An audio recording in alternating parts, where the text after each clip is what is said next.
बिस्मिल्लाहिर्रहमानिर्रहीम। So let's open the curtain. तो ये आपको क्या नज़र आ रहा है? एक छोटा सा बेबी है।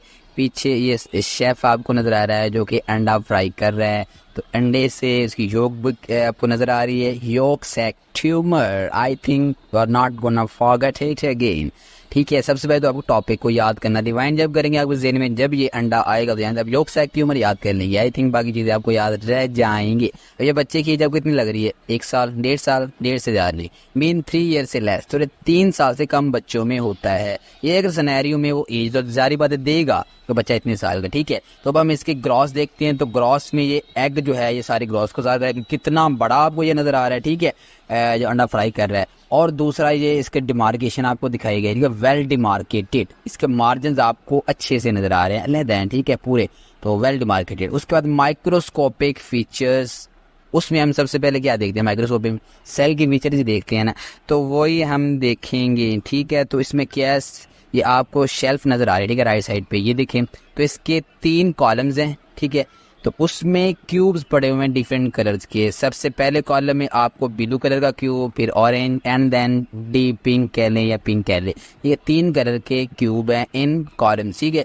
सेल किस तरह के? लो क्यूबाइडल टू कलमनर, ठीक है। कॉलम के अंदर क्यूब पड़े हैं ना, लो क्यूबाइडल टू कलमनर सेल, जो कि फिर मुख्तलिफ फॉर्म में अरेंज होते हैं। ठीक है, जैसे पीछे भी देखा है, ये आपको पहले में क्या क्यूब में मैंगो नज़र आ रहा है, ठीक है, या कॉलम में कह लें। मैंगो से ग्लैंड फॉर्म में ये आपको मिलेंगे। उसके बाद ये दूसरा देखें आप, आपको वो एक नज़र आ रही है कौन सी? ठीक है, वो कैन से ये पेपिला, ठीक है। देन एट द एंड जो है थर्ड कॉलम में आपको क्या नज़र आ रही है? एक पेज नज़र आ रहा है। You can say it's a sheet भी कह सकते हैं पेज को, सिंगल है ना, तो शीट फार्म में आपको मिलेंगे। तो 3 फार्म में आपको सेल्स मिल सकते हैं। तो आई थिंक अभी हम इसे अगर लिख लें तो हमें और ज़्यादा पक्का हो जाएगा। ठीक है, तो low cuboidal to columnar cells forming glands, papilla and sheets. ठीक है, तो ये हम यहाँ पे इसके माइक्रोस्कोप में लिखेंगे। देन नेक्स्ट आपको ये क्या लॉलीपॉप नज़र आ रहा है, जो कि शेफ इस बच्चे को दे रहा है। या वो किस तरह कंसेंट्रिक फॉर्म में, जैसे नहीं वो सर्कल से होती है, ठीक है, ऐसे वो ग्लोमेरुलाई हुई किडनी का जो होता है वो भी इसी तरह होता है। ठीक है, तो अब ये इस बच्चे को दे रहा है, कह रहा है कि चिल करो डो वाले लॉलीपॉप में। डो सराइकी में दो को कहते हैं, डो वाले लॉलीपॉप में वो कह रहा है कि चिल करो। ठीक है, वो उसे दे रहा है इनाम के तौर पे, वैसे बच्चे से खुश हो उसे दे रहा है। ठीक है, तो अब चिल करो से आपने चिल्लर या स्किलर भी कहते हैं, चिल्लर या शिल्लर भी कुछ कहते हैं, चिल्लर डुअल बॉडीज, ठीक है, ये आपको मिलेंगी। ये होती क्या है? ये रिजेंबल करते हैं प्रिमिटिव ग्लोमेरुलाई से कुछ स्ट्रक्चर मिलते हैं, ये जैसे ये भी आपको ग्लोमेरुल जैसा लग रहा है, इसे चिल्लर डुअल बॉडीज कहते हैं। उसके बाद ये आपको देखें इस शेल्फ के ऊपर एक ग्लोब्यूल सा नजर आ रहा है जो कि डीप पिंक कलर का है। ठीक है, तो ये अगर इयोसिनोफिलिक स्टेन्ड है, तो इसके ऊपर ये भी एप्पल की तरह का है, इसके ऊपर भी एप्पल कंपनी का लोगो लगा हुआ है। ठीक है, तो एक ग्लोब्यूल, एक पिंक क्या हम कहेंगे? Eosinophilic globule, eosinophilic hyaline globule. Apple हमने किसी मखसूस मकसद के लिए इसके ऊपर बनाया है। तो एप्पल कंपनी का जो लोगो है, एप्पल से आपने अल्फा लेना है। ठीक है, तो अल्फा से हम 2 चीज़ें देखेंगे, alpha 1 antitrypsin and alpha fetoprotein. ये 2 चीज़ें आपको इयोसिनोफिलिक हायरिन ग्लोब्यूल में मिलेंगी। Now right it, eosinophilic hyaline globules containing alpha 1 antitrypsin and alpha fetoprotein, ये फीचर भी आप मेंशन करेंगे। तो I think we have cover each and everything. Okay, तो चलिए अब हम इसकी डायग्राम्स देख लेते हैं एट द एंड। तो ये आपको इसकी हिस्टोलॉजिकल डायग्राम, और ये माइक्रोस्कोपिक है जिससे आपने मोस्टली डायग्नोज करना है। ठीक है, तो इसमें आपको क्या नज़र आ रहा है? मुख्तलिफ आपको पेपिला लाइक स्ट्रक्चर काफ़ी सारे नज़र आ रहे हैं। ठीक है, ये आपको देखें वाइट से ये सिस्ट नज़र आ रहे हैं, हम कहेंगे माइक्रोसिस्ट। इसके सेल जो मुख्तलिफ फॉर्म में रेंज होते हैं, ग्लैंड्स हैं, ठीक है, और माइक्रोसिस्ट हैं। और ये आपको जिसमें थोड़ा पिंक सा वो मटीरियल सा नज़र आ रहा है। ठीक है, क्योंकि शिलर डुअल बॉडीज़ हैं। ठीक है, वही है, ये पेपिला लाइक स्ट्रक्चर बने हुए हैं सारे। ठीक है, ये वही शिलर डुअल बॉडीज़ हैं।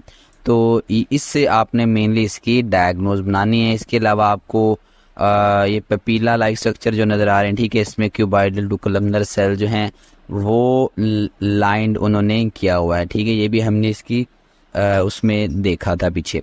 तो उसके बाद ट्यूमर मार्कर्स हैं, ये आपके टोटल जो टेस्टिकुलर ट्यूमर्स हैं उनमें कौन कौन से ट्यूमर्स मार्कर जो है यूज़ किए जाते हैं। HCG है, AFP, LDH, CEA और PALP, ठीक है, ये ट्यूमर मार्कर जो हैं यूज़ किए जाते हैं। ये SCQ में बाज़ औक़ात आ जाता है और ट्यूमर मार्कर के वो यूजेस भी पूछ लेते हैं। तो इसके यूजेस कौन कौन से हैं, 4-5 हैं जो आपने एलिमिनेट करने हैं। सबसे पहले तो ये हेल्प करता है किस चीज़ में, डायग्नोज बनाने में, ठीक है।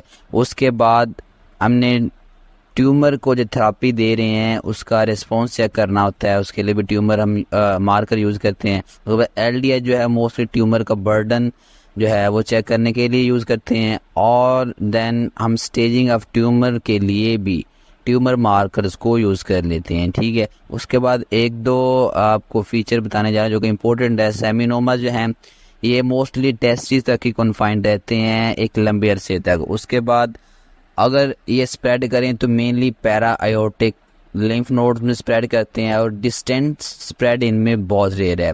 और जबकि नॉन सेमिनोमा जो हैं ये अर्ली स्प्रेड कर जाते हैं और ये ना कि लिम्फेटिक रूट के ज़रिए बल्कि ब्लड रूट भी यूज़ कर लेते हैं स्प्रेड होने के लिए।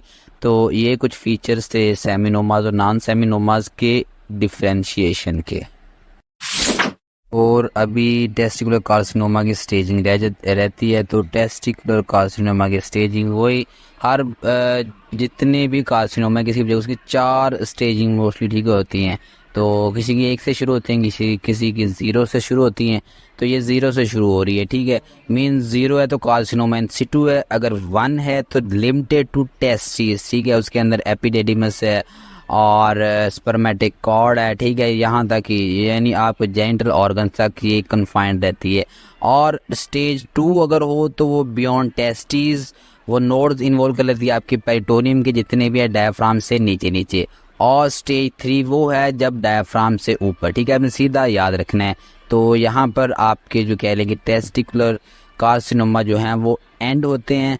तो आगे हम शुरू करेंगे प्रोस्टेट, ठीक है। तो ये प्रोस्टेट और टेस्टिकुलर कार्सिनोमा और ब्लैडर ये 3 चीज़ें ही इम्पोर्टेंट हैं।